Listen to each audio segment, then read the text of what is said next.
Eagle Mountain Apostolic Resource Center. To find additional episodes of this program, as well as other content, visit eaglemountain.tv.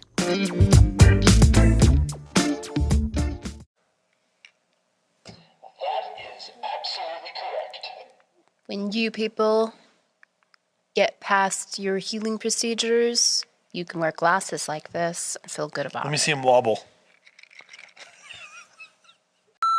I found the devil. The devil? I found him. Really? Is this him? No. In this wheelchair? No, he's over here in this bucket. I kid you not. There he is. Mr. Sin! Oh my Not goodness. bothering us anymore.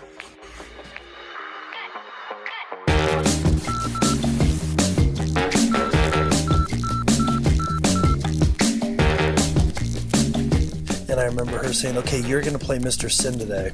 And she hands me this purple puppet with the nasty mustache. Pop the little puppet up, and literally on cue, 80 kids out there all, boo, no, God, I hate that guy. I was like, man, these guys are trained on cue. Like, I don't know if they got candy for doing that or what. But Oh, man, they just want to come down on deep someone. I theological guess. teaching. Deep theological teaching. Well. Welcome to Together We Build. I'm so excited about this episode. I'm here with Prudence O'Hare. Prudence, you Yes. feeling pretty good today? I guess so, yeah. You are? Good. My name is Chris Behnke, and I am excited about today. I'm feeling excellent. I'm feeling like today is a chance that you're going to win the trivia. You know, Chris, if you were a type of dog, you would be like a Labrador. Wait, is that a good thing? Well, they're always like happy. Yeah. They're always I happy. would be more like moody little Yorkie that we have. Oh my goodness. Not Mandy. She's too sweet. Constantly complaining and barking at the door and causing trouble and, looking for treats. That's you? Yeah. Okay, dude. All right. Well, I think we need to jump into this. This is going to be a two-parter. It's going to be really, I'm telling you, this is going to be absolutely fantastic. This is the brain science of deliverance. Now, I think most people that know anything about brain science or know anything about deliverance are going to say that is not possible. There's no such thing as brain science as it pertains to deliverance. And you'll just have to wait till the end of these two episodes to see if you still feel that way. Because I think what we're going to dig into is going to break some of that down. We're also going to be showing some clips from a really powerful message that Bobby gave at Eagle Mountain. Bobby Hobby, our senior leader at Eagle Mountain, gave, and that was called, I think, The Great Deliverance. Yeah, it wasn't The Great Race. Wasn't The Great Race. I think the title of that message was The Great Deliverance. Mm-hmm. So, yes. So, but before we do any of that important stuff, before we do that, we have to see, Prudence, we have to see if I'm going to hit the fake news button or Yeah, let's get on with it. button I brought my glasses for today. your trivia answers. Are you ready? Those are the I'm not going to cheat glasses. Well, you think I can't cheat, but actually I can, which is why I'm looking this way. Even with those glasses on, you can cheat? Yeah, Oh my goodness. I can see you. Fine. Here we go. What does the WWW stand for in a website? World Wide Web. I am shocked. Excellent Are you shocked job. that I knew that? No, I think I asked this question already. No, you didn't. This is a fresh question. And you knew it? Yeah. Dub. By the way, if anyone's still using www on your website, get up to speed. That's very 1995 of you. Really? Yes, no one uses www anymore. Why? What's the point?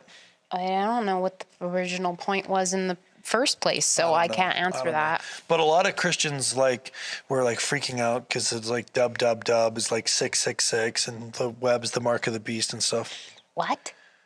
I'm just telling you, people are freaking out. Okay, but do you know the answer to this? You may know the dub question, but Okay. do you know this? How long is an Olympic swimming pool in meters? Oh, brother. Come on, you But gotta this is know an this. extremely boring question. Can you give a different one? Boring or not, it is a question that you don't know the answer to. What is it? How many meters? I feel defeated before I even started. Well, you haven't even tried. 2. 2. You could try a little harder than 2. It's the best I got. 50 meters. Your answer was fake news. You are fake news. Okay. Okay. Definitely it was. Untrue. Okay. Which country do the cities of Perth,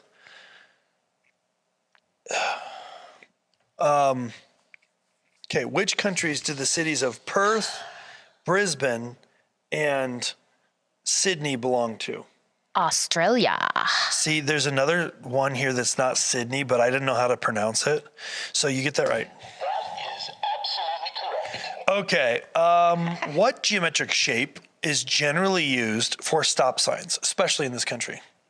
The hexagon. How many sides is a hexagon? 5. And is that how many sides there are in a stop sign?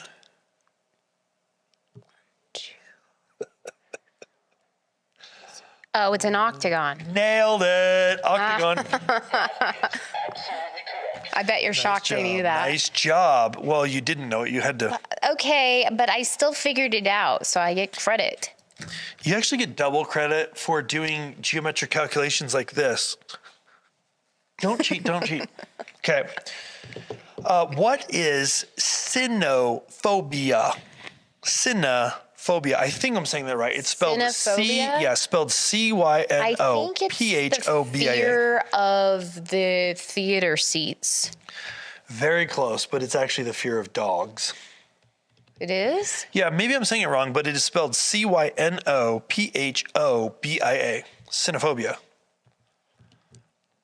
Anyway, the fear of Why don't dogs. they just say dog phobia? Like, why do we have to make a bunch of weird words that don't seem to relate I don't know. to But the speaking of common weird person? Settle down with this little thing. Speaking of weird words and grammatical foolishness, you are a school teacher. Don't tell as it were. people that. And I would like to know I'm what not- punctuation mark ends an imperative sentence. Oh, imperative. Let's see. There's declarative, exclamatory, imperative, and declarative. So declarative. Honestly, it's fake news. It's fake. I just wanted to hit that. You haven't even answered yet. Well, I'm figuring it out. What Imperative. punctuation mark ends an imperative sentence? Declarative. It's Is there a niner in there? is it an exclamation point or a period or both? Unbelievably accurate. That is absolutely correct. A period or an exclamation point. I just saw this yesterday. That's how I knew this. Okay, last one. Yesterday? Yeah. I was quizzing the kids on it. Nice work, I bet Teacher you, Prudence. I bet you think that they aren't learning anything Do they from call me. you Teacher Prudence? No. They should. Okay, last one. Who named the Pacific Ocean? The Columbus? No. Oh, Be another example, Reginald. as you say. Reginald. Yeah. You know why? Fake news. No, Reginald didn't. You have to roll your R's. It's Reginald. No, Reginald, what are you talking about? Ferdinand Magellan, obviously. I knew it. It was That right must before have been he his middle invented name. The GPS. Okay. Obviously. I knew it. Okay, let's move on. That's enough. That is more than enough. Let's get to the topic at hand. The topic at hand is, let's see. It is the brain science of deliverance. What do you think about that? Just starting off, Prudence, at the high level overview, when someone says the brain science of deliverance, what in the world could that even mean?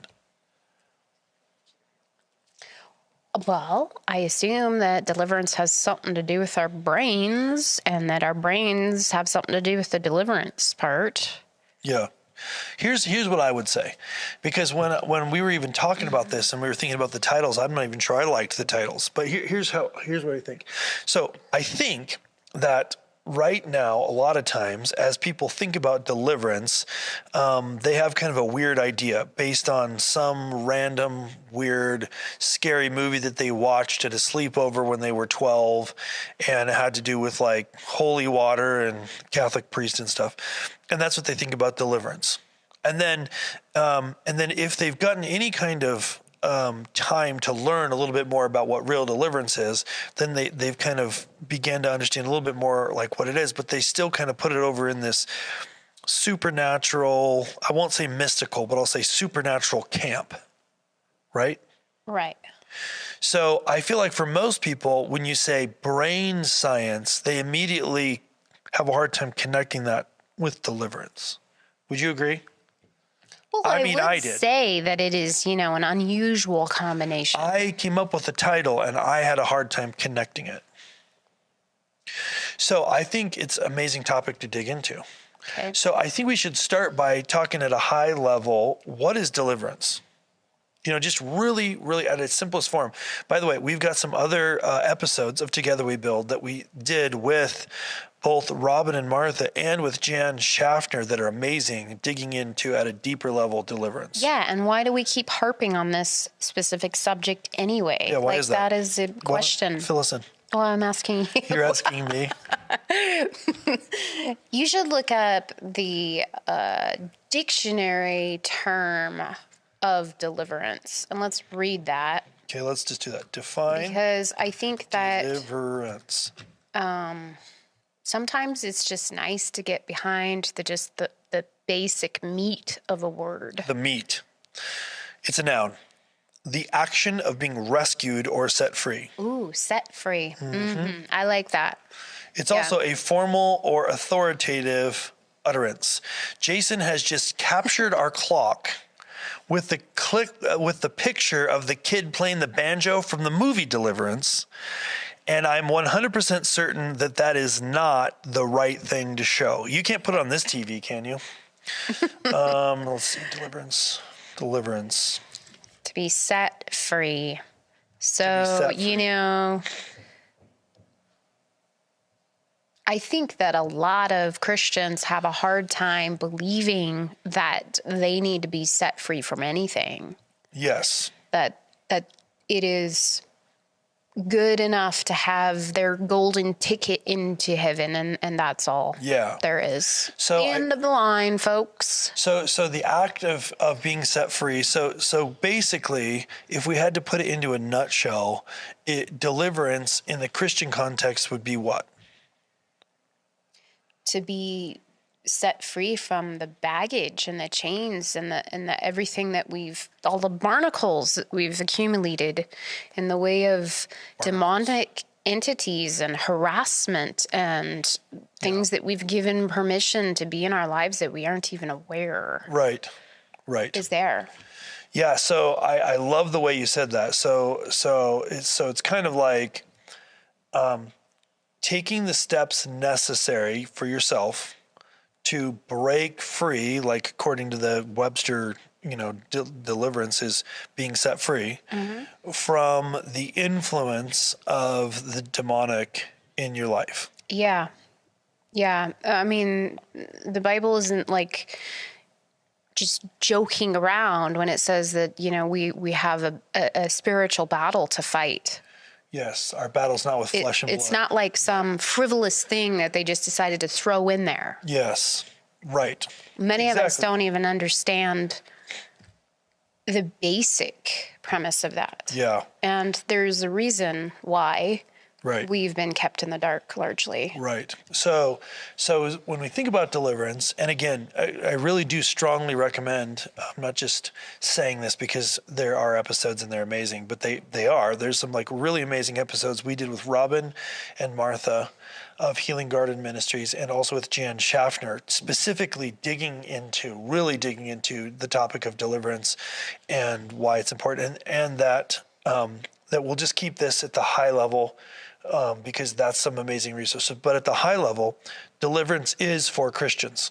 And what you alluded to, Prudence, is that Christians don't need deliverance. That's what most of the church actually teaches. That it's actually biblically not. Well, I mean, we never really understood that. for most of our lives. Yes. So when Scripture says things like, our battle's not with flesh and blood, what do you think it's talking about? So we're just going to kind of leave that there. But deliverance is for Christians. And if this causes you to be bothered, then after this episode, go spend some time looking into it. Like, break out the Scripture and actually look at what the Bible says about deliverance. Deliverance is for Christians, and it is it's really, I believe it's something that everyone really needs. It's not for like hyper messed up people. It's for everyone. Sometimes you have to go back and do maintenance work. I mean, it doesn't just mean that, like, it would be nice in a perfect world if we all went through the deliverance process and stayed free. Yes. Which is something that Bobby touches on in his sermon. But we oftentimes start stepping in things again and getting stuff on us again. And then we got to go back and we got to do some more work to get free again. For sure. That's the battle. So, so with all that in mind, it's kind of like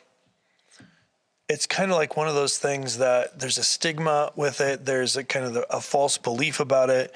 And like so many things that the Lord has created for us to be tools for us that are powerful and good and amazing, the enemy wants to like create barriers for us and kind of make them, kind of fear causing things. And deliverance is no different. So I like to start off at a high level and just really talk about that. Like, this is for everyone. It's for Christians. It's not a scary thing. And it is a way to go through and break off agreements that we have made with the enemy. And again, we're told in Scripture that our battle's not with flesh and blood. So that means it is, to a large degree, a spiritual battle. And that's really what we're talking about here. But so what I want to do, though, is I want to talk about the brain and how the brain works, because that's part of God's design. Like, he designed us a certain way, and he designed us to function in a certain way, and he designed us to work in a certain way. And because of that, we can understand about how we function in various situations. But the more we understand about that, the more prepared we can be actually to fight against the enemy, because the enemy, he studies us really well. He's a very good student of each of us individually.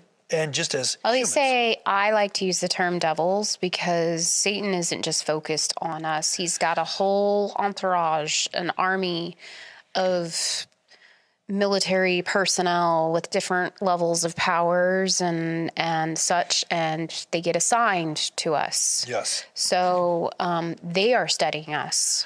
Yes.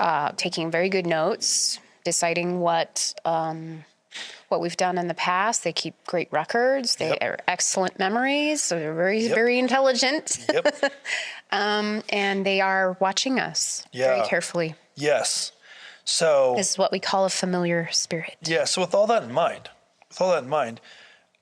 we feel like it's super important to think through and understand and prepare and be educated. Like, having the information is very powerful when understanding how to deal with these various things. So there's lots and lots of teaching on deliverance. There's lots of people that have that as ministry. It's amazing. There's tons of amazing resources. Go check them out, including, like I mentioned, before, these other episodes of Together We Build. Absolutely check them out. Mm-hmm. But what I want to do today is look at something that I think is almost never looked at, which is the brain science side, and how that ties into how God made us, and then from that, how the enemy can take advantage of that. And the reason for knowing this is you can better be prepared to fight against it as it happens if you have a better understanding of how your brain works. Because trust me, the devils, as it were, out there do understand how you work better than you do, in almost every case. And it's like with anything new that you're learning or trying to change the way that you think, like, it takes a lot of work and effort. Yes. I mean, even when you start diving into understanding a lot of these things about yourself, or understanding how the whole operation works, it's really hard to stop and catch yourself in the mid process or like that whole cycle that keeps wanting to repeat itself. Yeah. That's the hardest. Right. And then pretty soon you start catching it sooner and you start catching it sooner, sooner and sooner. And I mean, the idea and goal is to eliminate it altogether, but you have to give yourself grace as you're learning it. Yeah. So exactly. So this is why we're going to dig into this. So over the rest of this episode and the next one, we're going to do two things. We're going to talk about brain science. We're going to learn a little bit how the brain works and use that as setting the stage. We're also going to play a whole bunch of clips between this episode and the next one from this message that Bobby gave, which was really, really fantastic. And we're going to tie all of that together. And I'm very excited about it because I think this is a topic that pretty much no one touches on, but they should, because it's important. So, so let me start at the high level. So, have you ever, so hopefully most of you guys have seen an episode of Star Trek, the TV show. It doesn't matter which one you've seen. It doesn't matter if it was like the super old one with, James T. Kirk or something brand new. It literally doesn't matter. In Star Trek, if you'll notice, they fly all around the universe and they meet aliens. And the aliens always kind of look like humans, which is kind of interesting. But they almost always look kind of like humans. And they all speak English. Have you ever noticed that? All these aliens speak English. Weird. The reason is in Star Wars land, they have this thing called the Universal Translator. So they just got, I think it's a computer or something, I don't know, just real time on the fly. When the aliens talk, the Universal Translator translates what they're saying into English. Have you ever seen The Machine Broke? I haven't. So that's what happens in Star Wars land, or Star Trek land. Oh, I'm sorry to offend all of you Star Wars, Star Trek fanatics, but that's what happens. They have this thing called the Universal Translator. Okay, why are you bringing that up? Let me bring up something similar. So when you travel abroad, I don't know if you have done this, but if you've traveled abroad to a place that doesn't speak English, you download this app called Google Translate. And you can speak into it, like I can speak English into it. And then if I'm talking to someone that's French, then the phone will then say what I just said in French. And then the French person can then speak in French in here, and then the phone will say back to me English. It's like, a real version of the Star Trek Universal Translator. And you've sampled that. We fixed a car with a mechanic in France. We have sampled it various places around the world using Google Translate. And it is like a primitive version of the Star Trek Universal Translator. Okay, so what am I talking about? What is the point of all of this? Yeah, okay, what is the point? What is the point? The point is, that's actually how our brain works. So our brain doesn't actually know any reality. So what you think you're seeing isn't actually necessarily the reality. What you think you're hearing isn't actually necessarily the reality. What you're seeing, hearing, tasting, all of your senses, you've got 5 senses, all of those are giving you signals. And the brain is then taking all that information and processing it like the Google Translate. It's processing all of that French and it's turning it into English for your brain to hear. So is this what we would call perspective?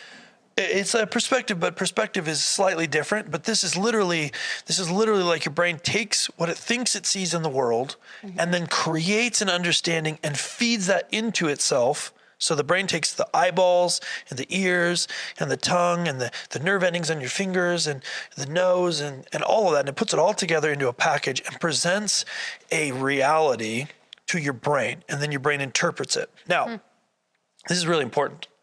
So let's say you're looking out there. You're looking at a scene. Like we're sitting in the studio right now, and as I kind of look out over there, I see like a whole bunch of Eagle Mountain, facility. So as I'm looking out there, I see this scene. Now, your brain understands what it should be seeing, and sometimes you don't actually get all of the data. Like right now we have a bunch of bright lights shining in our face. So there's actually certain things that I can't see that are out there, but I actually think I can see them.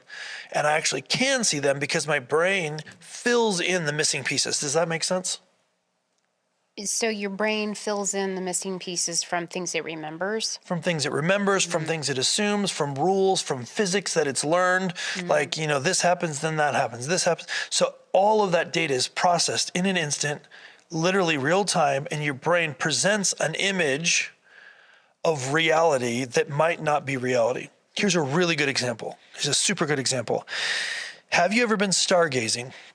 And you look up in the sky and you're supposed to be looking at a star and it's like just to the left of this brighter star, and you look just to the left of this brighter star and there's nothing there. There's nothing there. And then the person, if they're experienced stargazer, says, no, look just to the right of it, and then you'll see it to your left.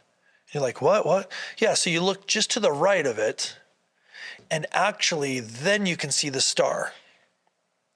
Yeah, I've seen that. You've experienced that. So when you're looking directly at the star, you can't actually see it. But when you look right to the right or right to the left or up or down, then you see it. So there's a reason for that. It has to do with a whole bunch of stuff I'm not getting into, how your eye works, rods and cones, all this different stuff. Not going to worry about all that. But the point is that in everyday life, your brain fills in that fuzzy area in the middle. So you don't walk around with this kind of fuzzy dark area that doesn't work very well, because your brain fills in the missing data with the data it's captured from all around. So what does this look like? So let's say the brain is not functioning correctly. Like, let's say someone's on an acid trip. They do drugs and they're on some kind of a drug experience. Now the brain's not functioning properly. So now it's getting all of this data and it's adding data, and it creates a scenario that it believes is 100% real. And maybe it's Snoopy walking through the Eagle Mountain Auditorium. And we are positive that it's real, and our brains see it, and it is fully reality to our brain, but it's not really there because our brain's not functioning properly, right? It's believing a lie. There's no Snoopy, right? Does that make sense? Now, this doesn't happen very often. Almost always, 99.99999% of the time, the brain fills in the data that's correct. So like when that star is not there and you look to the side and all that stuff, like it's filling in the data that's correct. It is incredibly powerful. It's taking in trillions of pieces of data. And it's actually the brain's primary job with regards to taking data in is actually to get rid of it. Because like what you're seeing, hearing, smelling, all of these senses, it is orders of magnitude more information than you can actually use. So your brain actually throws most of the information it takes in on the ground. It doesn't use it. So it's constantly filtering, okay? All right. So all this, I'm going somewhere with all this. The point is that your brain is this powerful tool that interprets everything that it sees and consumes, every bit of data, information, every data point coming in. Your brain has to process it, and it processes it through a set of beliefs, structures, experience, rules of physics that it's just learned subconsciously. You know, if you drop something, it's going to go down, all kinds of assumptions. And it takes all of that like a filter, runs the data that it's getting in through this filter, and then presents you with the reality that is almost impossible for you to not believe. Okay. One more example, super important. So I am a pilot. One of the things that they teach you when you're learning how to fly is they teach you how to do this thing where you can't see. So on your way to becoming a pilot, like a VFR pilot, which is a visual flight rules pilot, which means you can fly at night, you can fly in the day, but you can't fly when you can't see. So you need to be able to see. It's basically what that means. They still teach you how to fly when you can't see in case you get stuck in some clouds. Here's why. It is very common, actually, when someone gets into some clouds, they start to feel like the plane is turning when it's not. Oh, what a horrible feeling. Like this is actually pretty common. So you're flying straight, but it feels like the plane's turning. I think if you get into those simulator rides, you can feel that. Yeah, so like this can be like if you've ever experienced vertigo or dizziness, it's like that. Only it's just happening while you're flying straight and level. Like this actually happens pretty often. Like not all the time, but it happens often enough that it's like part of training. So what they do is they put the shield so you can't see, and they make you fly with your instruments. And then the pilot, the instructor, like makes the plane go all these crazy different ways, and you're not allowed to look out the window to kind of get all of your systems kind of jumbled, and then you got to fly by the instruments.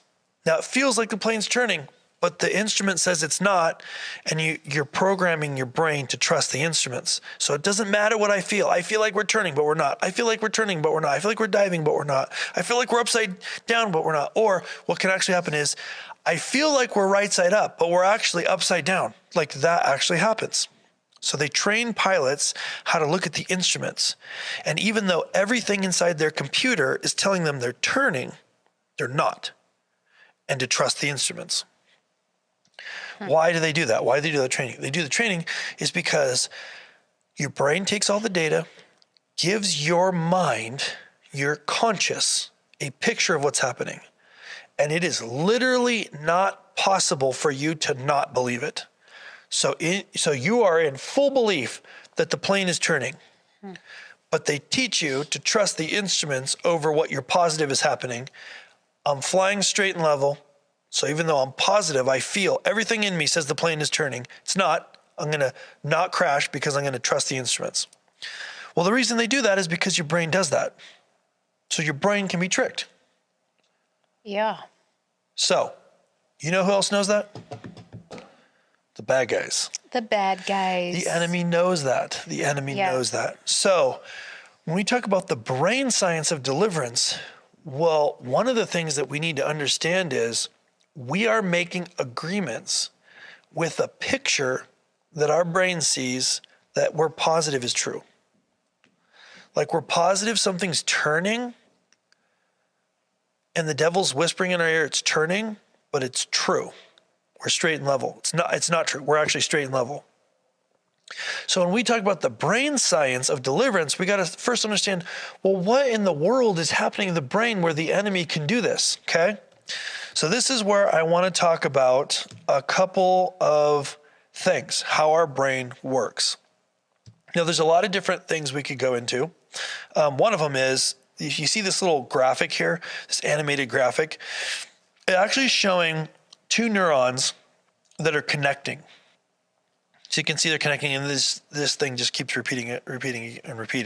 But right there is where they're connecting, and here's where they're kind of apart. Now, this video is just on a loop, but that's actually real video of brain neurons connecting. So whenever we think things, decide things, feel like something's true, false, when we make an analysis of something, this is happening with electrical impulses going over neurological pathways. Think of them like ruts in the ground. Right? Ruts in the ground. You can see over here. So they're like ruts in the ground. When we're trying to learn something new, it's like these two neurons. They're connecting a really thin little thin connector. Like a little arm. It's a little arm. See this little arm connecting? And this is like a big one. That's like a big one. But these little ones are making a new connection. So this is super important, super important. So what we want to do is we want to figure out how to leverage that with God's truth. The enemy has worked hard to create neurological pathways based on lies, but they feel true. Just like it feels like we're turning in the plane, but we're not, that's what the enemy does. He's trying to trick us, and he uses our own brain to do it. Does that make sense? Anything you want to comment on? No, So not I feel yet. like I'm just going through this big lecture here. Okay, let's talk about the next thing. So I want to talk about hormones. So sometimes you hear people joking, saying, oh, the hormones made me do it, especially from women that are in menopause. I don't think I've ever said that. You've never said it. I'm not talking about you. I'm just saying that it's but a I've thing heard that it. people say. I definitely have heard it. People say. The crazy thing is that is far more true than most people would ever want to admit. Now, there are lots and lots and lots and lots of hormones, and the hormones are created by and released into our brain and our bloodstream and our body for different reasons, and they do different things, and they kind of create the scenarios that cause us to make decisions and react to decisions and behave in certain ways. So there's tons of them. I'm just going to talk about a few. Endorphins, dopamine, serotonin, oxytocin, and cortisol. Now, I don't like that bottom There's one. norepinephrine. There's zillions of these, okay? We're not going to talk about all this. We're going to just talk about a few of these. Why? Well, because we want to learn how God designed our brain, the mechanics of it, the actual brain science. So that as we're thinking about doing processing and thinking about how the enemy is attacking us, and we talk about topics like deliverance, we can understand how God is using our minds, bodies to kind of correct the way that the enemy is using ourselves against us. Like he uses our It's weakness. basically like giving ourselves a chiropractic adjustment on our brains. Yes. Right. Because, I mean, when we are out of alignment, we go to the chiropractor and we keep coming back until our muscles and body remember to stay put. Yes. Or until the chiropractor's paid for their pool. Right, that too. I'm just going to need to see you every day for the next couple of years. I'm just kidding. Chiropractors have a place and they're amazing. Okay, so endorphins. Let's talk about endorphins first. Endorphins, you guys have heard about this, the runner's high, get endorphins. Endorphins are designed specifically to mask pain. So why do we need this? Okay, so like as the Lord was designing us, as God was designing us, he needed to create a way to keep us motivated to push through, to have endurance for difficult things. Like let's say we were all going out to battle and we started getting tired and we're like, oh, just Is there a forget cafe this, around forget here? This. I mean, I could go for an espresso right now. Like we couldn't have that. So the endorphins were created by God to create this sense of accomplishment and this like actual good feeling and mask the pain of whatever physical difficult thing we were going through. Super powerful. Super powerful. Any of you guys that like are runners that have experienced this runner's high, like that's a real thing. This is literally like these endorphins are rushing through our body and actually making us feel really good about doing something physically difficult. Right. Our bodies. Who cares if your leg is about to fall off? It doesn't matter. If Like that finish line is in front of you, you're going to do it. The leg, you're going to do it. That leg is going to do it. Your ankle's folded completely over. But you've got enough endorphins that it does not matter. No, but it's literally designed to mask pain to create the scenario where you can continue to move forward. So that's cool. All right, let's talk about the next one, dopamine. Lots of talk about dopamine these days. Lots of talk about dopamine. So dopamine is it's actually released into your body as you accomplish things. It's released in your body as you achieve things. It's released in your body as goals are met. So if you set a goal and then meet it, then it is a little hit of dopamine. Okay. So like sometimes, are you the type, Prudence? This is a trick question because I know you are, to have done something, forgot to have added it to your to-do list, add it to the to-do list so you can then cross it out that it's completed. Oh, yeah. Yes, that's actually because you want a little hit of dopamine. So even though it's literally already been done, crossing it off gets you a little hit of dopamine. Right? Yeah. Yes. When your phone dings and it's someone that wants to talk to you, that gives you a small sense of affirmation and it's a little hit of dopamine. But it does for you. No, it does for everyone. It does for everyone. Well, I mean. I know you don't think it's as important, but it actually gives everyone a little hit of dopamine. So here's the problem with dopamine. You ready? What do you think the problem is? We get hooked on it? It is highly addictive. It is highly addictive. Maybe this is why we have such a problem with the youth and video games. Youth, video games, absolutely. Or our phones. And sometimes people are like, oh, Yeah. you can't be addicted to your phone. Okay. Yeah. Okay. No. Listen. Yes, Here's the you deal. Here's the can. deal. If they say, if you wake up and the first thing you think about in the morning when you get up is alcohol, I need a drink, then you're likely have a problem with alcoholism. But if the first thing you think about when you wake up in the morning is your phone, or you reach for your phone, or you're driving along and you're 5 minutes away from your destination and the phone dings and you have a really hard time not looking at it. Hey, that's one of your vices, I think. It's all I'm fake constantly news. like- It's phony stuff. It didn't happen. Stop. So if you're walking around your house carrying your phone with you everywhere and you can't put it down,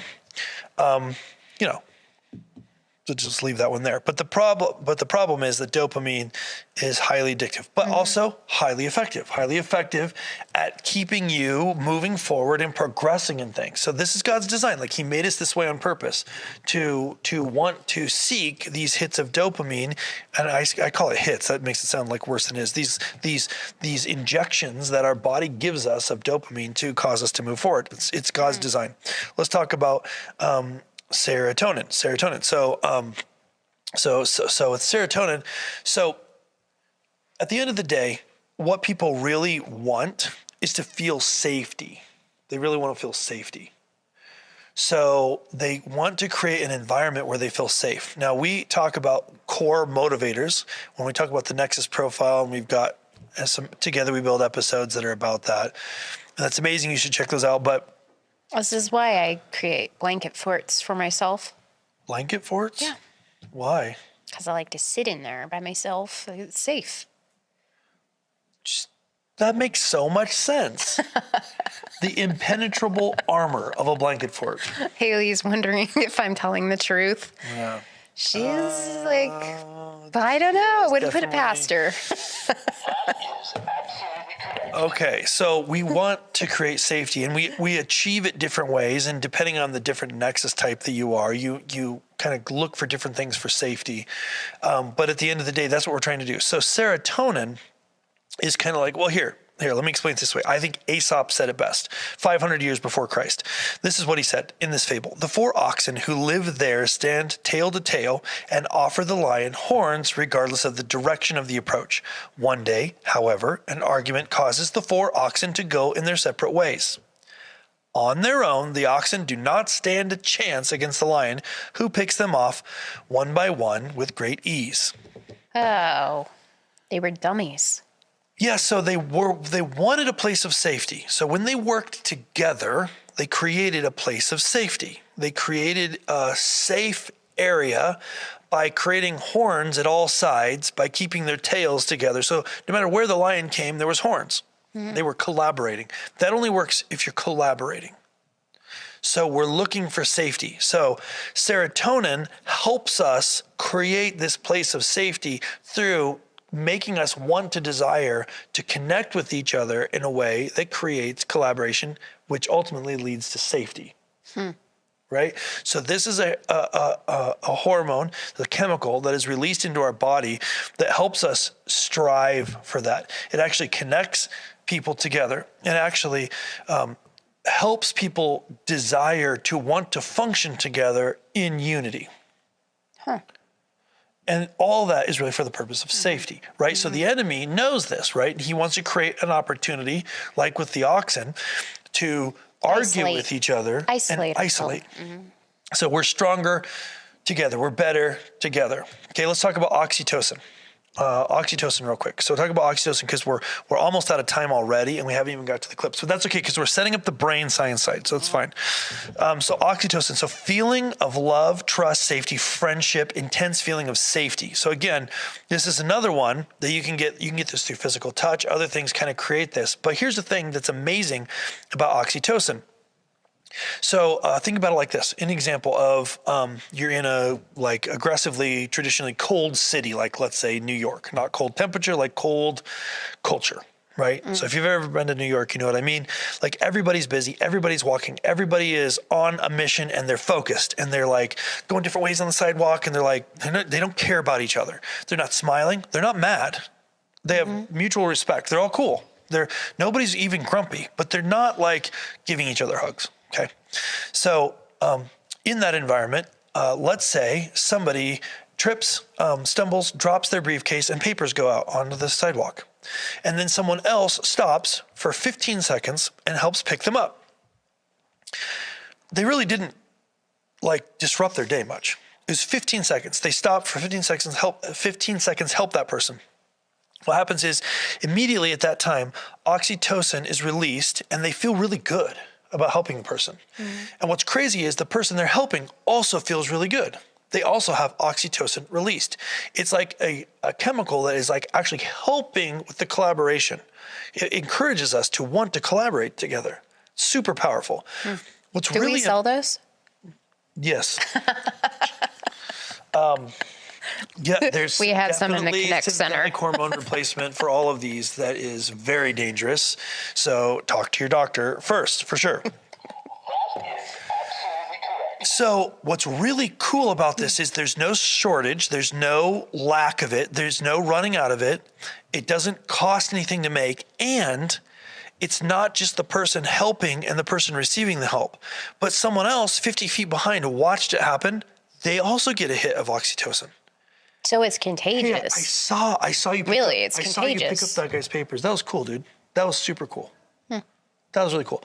All You've three of them. inspired me. I'm going to help the next Now, person what's pick up their really papers. crazy, exactly what you just said, Prudence. What's really crazy is the studies show that as this happens, it kind of shifts behavior to a more collaborative environment and creates a situation where probably likely for the next several hours, these people are all going to go kind of be nicer to everyone around them. So this oxytocin kind of creates this environment where it's like conducive to like collaborate together in groups. Powerful, right? Powerful. So you can automatically see how the enemy wants to prevent this from happening. Let's talk about the last one real quick. Cortisol. This has a bad rap. This is like the stress hormone. This is like shortens life, causes heart disease, causes diabetes. So people think you only get diabetes from eating ice cream and sugar, which is definitely part of the issue, but actually causes from cortisol as well. No, it's true. Actually It's shortens true. life. I mean, I experienced this with having gestational diabetes on my last pregnancy, some almost 14 years ago. Yes. What happened? Well, I had the task of watching my blood numbers all through the day. Like you'd take the prick, you'd But do the blood sugar what test, right? they told me was if you get put into a stressful situation or you have an argument or something raises your cortisol levels, you will see your blood numbers come up and you will not have to eat anything. It's literally... Yep. Your blood sugar it's is true. shifted. It's true. by a I hormone watched it being released, happen. I never cortisol. ate anything, and I had some problems with something, and whoosh through the ceiling. Yep. So it gets a bad rap, and it is often not good, but it's actually super powerful, designed by God to help us. So cortisol is also what's released when there's danger. It's a fight or flight chemical. So like if you think about the animal kingdom, right? So like there's a deer and the lion, they hear the lion rustling in the brush and they can become alert. Now they're paying attention to the lion.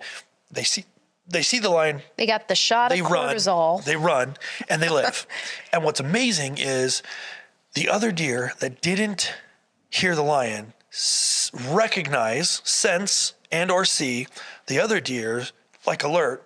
They also get alert. Well, you can watch this with birds too. You can watch it with birds. Out you with can the watch bird it, feeder, but it like happens one gets triggered and they're all, oh! and then they all go taking off right before the cat pounces. Yeah. So this is true with people too. So, have you ever seen when someone comes in the room and they're stressed out and they're frustrated and suddenly you're stressed out and frustrated also, even if they weren't nasty to you, even if they just came in the room, you could just feel it. You could just feel it.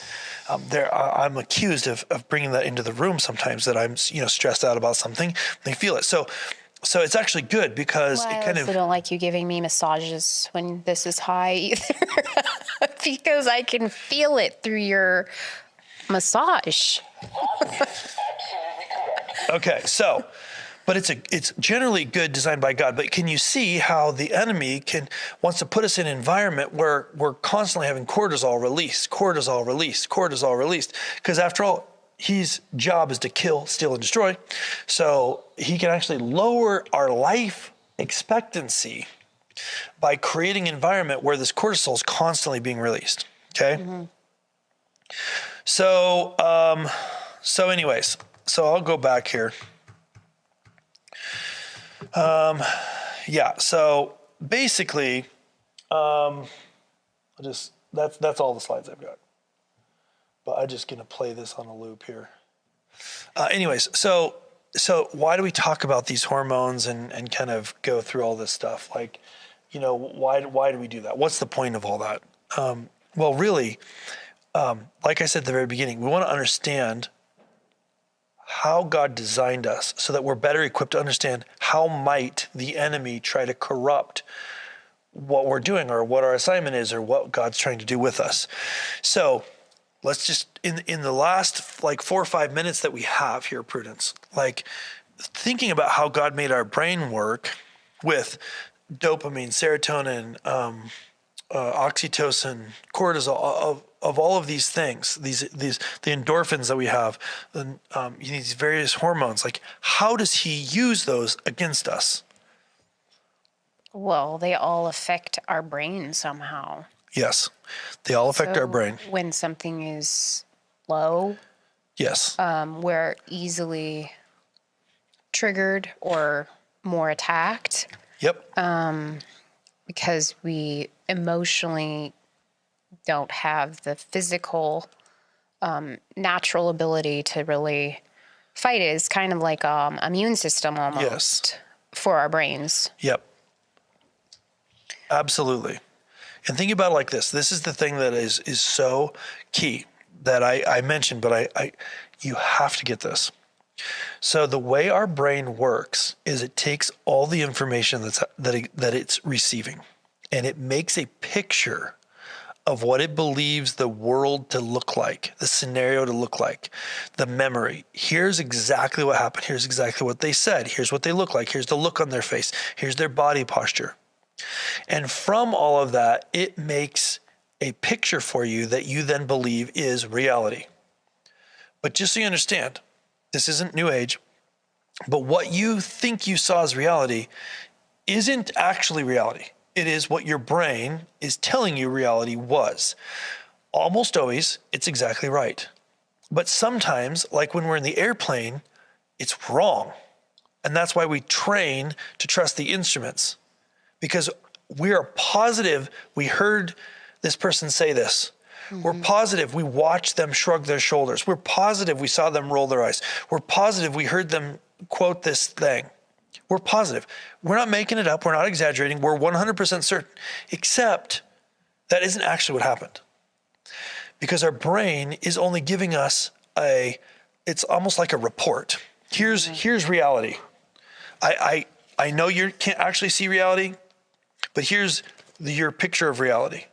And as long as this report, which almost always is exactly right, you have a good picture of reality. But sometimes if there's a line on there that's wrong, then it's off. That enter there is where the enemy leverages that to trick us.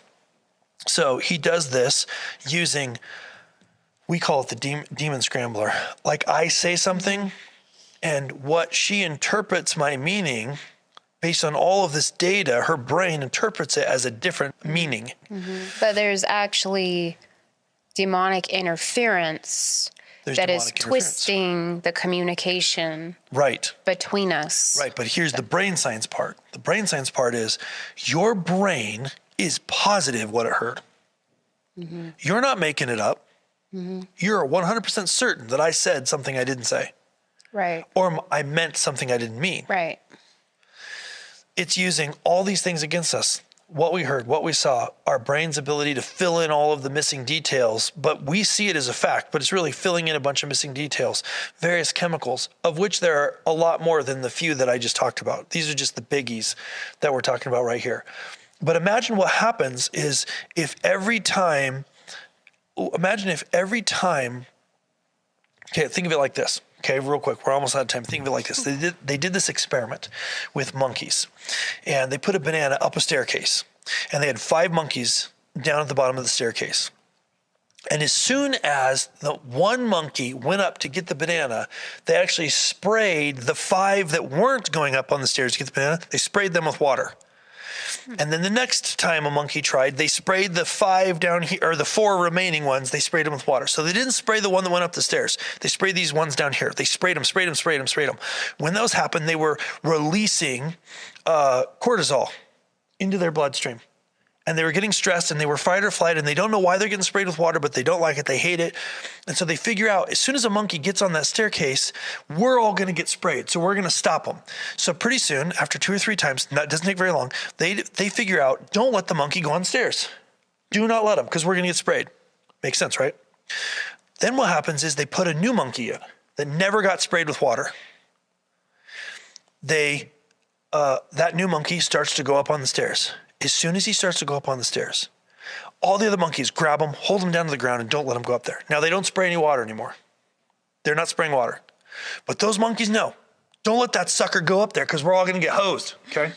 So they don't, okay? So they don't. So then what happens? What happens next? They put another new monkey in.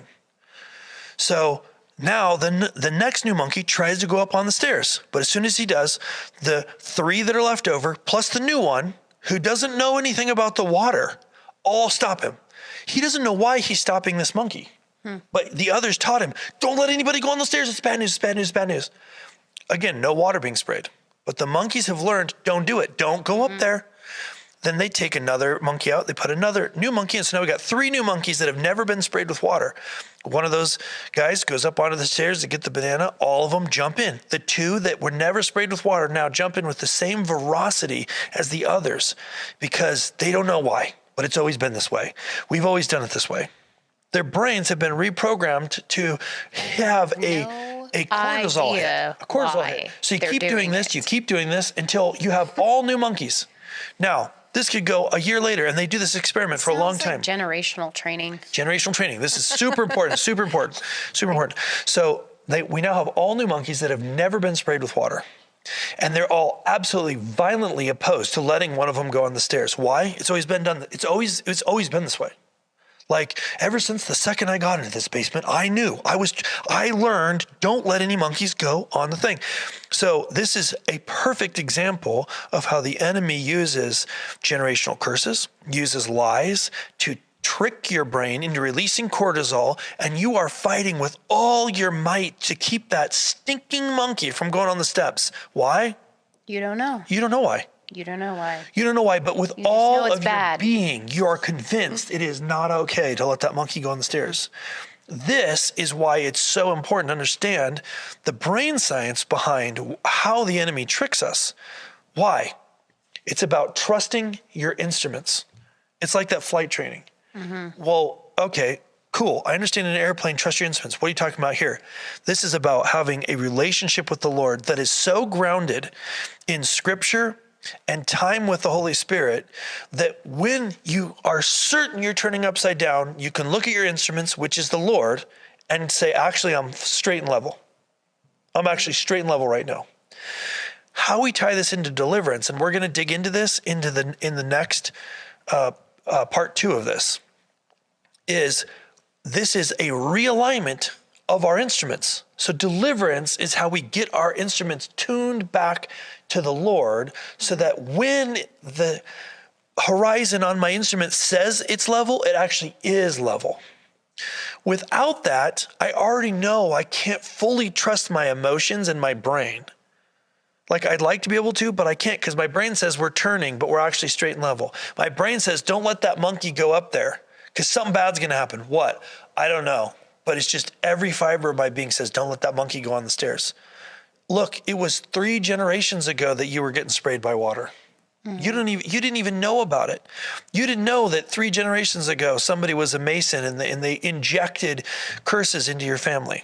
But the enemy's using our physiological, mechanical way God designed us against us. So we need to fight back with that by plugging into the instruments, which is the Lord and Scripture, and keeping ourselves right side up with truth, even when it feels like we're turning, as it were, or we're getting a cortisol hit that doesn't make sense, or we're getting a dopamine hit that's a lie. Man, it feels so good when I, yell at that person because it makes me feel better about myself. Actually getting a dopamine hit. It's actually the enemy leveraging your hormone system to release chemicals into your brain to cause a behavior. Remember, your brain thinks with 100% certainty that this is how it is. I said this, I meant this. She believes with 100% certainty of my motives and what I said. But actually, the enemy, through all of the stuff we've just been talking about, has twisted that around. So anyways, this is just tapping into the surface of brain science tied into deliverance. In the next episode, we're going to get into this more, and we're going to dig into some of these clips from Bobby Hobby's message that was really fantastic, talking about the deliverance that we're going through. So I guess we'll see you guys on that one. Tight, and we'll see you shortly. Yeah, so real quick as we're wrapping this up in the last 30 seconds here, this show Together We Build. It's put on by Prudence and I. It is part of Eagle Mountain TV. We would love your support. This is a nonprofit 24/7 TV network, part of Eagle Mountain Apostolic Resource Center in Bend, Oregon. If you've been blessed by any of these shows we do, first of all, go check out eaglemountain.global and click on the TV button. There's tons of amazing program from Don Potter and Bobby. It's fantastic. There's really great content there. But in addition to that, if you want to support what we're doing here, help us to get this out there. We would love that. We would very much appreciate it. You can click on that give button and you can go down there and you can select Eagle Mountain TV or something like that, and you can just donate either weekly or whatever. It would make a big difference. It's a lot of work and a lot of cost to run a show like this, and we would love your support, wouldn't we? Yep. That is absolutely correct. All right, we will see you guys on the next episode. Don't miss it. Next week, the next episode, we're going to finish this. We're going to dig into it. It's going to be amazing. We'll see you All then. right. See you then.